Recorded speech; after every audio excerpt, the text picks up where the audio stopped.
Is it really possible for a tiny tweak to your morning coffee routine to ignite your metabolism and put your body into full fat-burning mode for the rest of the day? Check out the link in the video description now and transform your morning coffee into a metabolism-boosting super drink. Rachel Reeves' plan to reset the Brexit deal has been condemned as the worst of all worlds.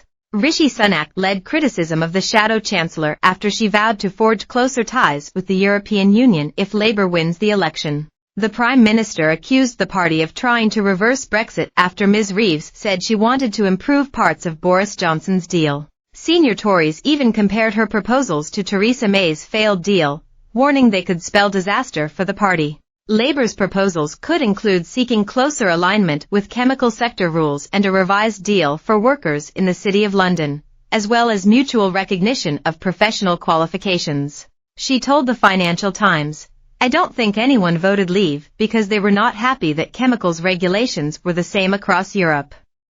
When my constituency voted Leave, it was purely because of immigration. We would look to improve our trading relationship with Europe and do trade deals around the world." But last night senior Tories accused Sir Keir Starmer and Ms. Reeves, both ardent Remainers during the 2016 referendum, of taking Britain back into the bloc by stealth. The PM said, "Labour's plan is the worst of all worlds." Brexit Britain has now overtaken the Netherlands, France, and Japan to become the fourth biggest exporter in the world.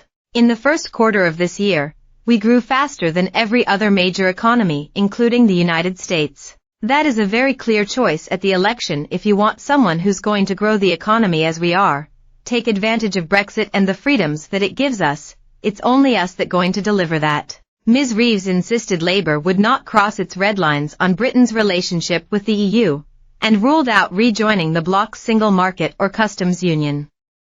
She also denied there would be a return to freedom of movement or youth mobility. But former Cabinet Minister David Jones compared her proposals to Ms. May's, warning, "This is an extraordinary statement by Rachel Reeves."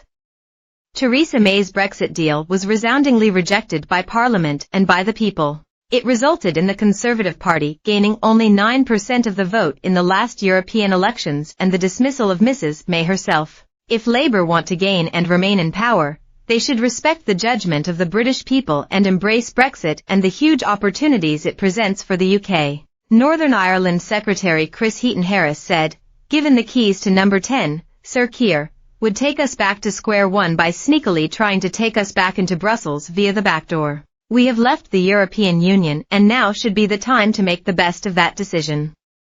It's only the Conservative Party who will guarantee our place outside the European Union with a clear plan." Backbencher Greg Smith said, "Labour need to make up their minds what on earth they do stand for. They are giving mixed messages around endless U-turns and dithering. They are asking people to vote for them without a single clear policy on Brexit or anything else." The Labour leadership has avoided talking about Brexit for much of the campaign due to Conservative attack lines on their pro-Remain past. Since he became leader, Sir Keir has sought to revisit Mr. Johnson's Brexit deal, which was signed in 2019, but said he respects the public's decision to leave the bloc. He told port workers in Southampton yesterday, "We took a decision to leave the EU, so we are not going to go back in. But we think the deal we've got is botched. It's not good enough, and I think many businesses would say we need something that works better for us. Because if you make it more difficult to trade, guess what? It's not so successful from our point of view." He added, "We do think there's a better deal to be had. Obviously that will have to be negotiated.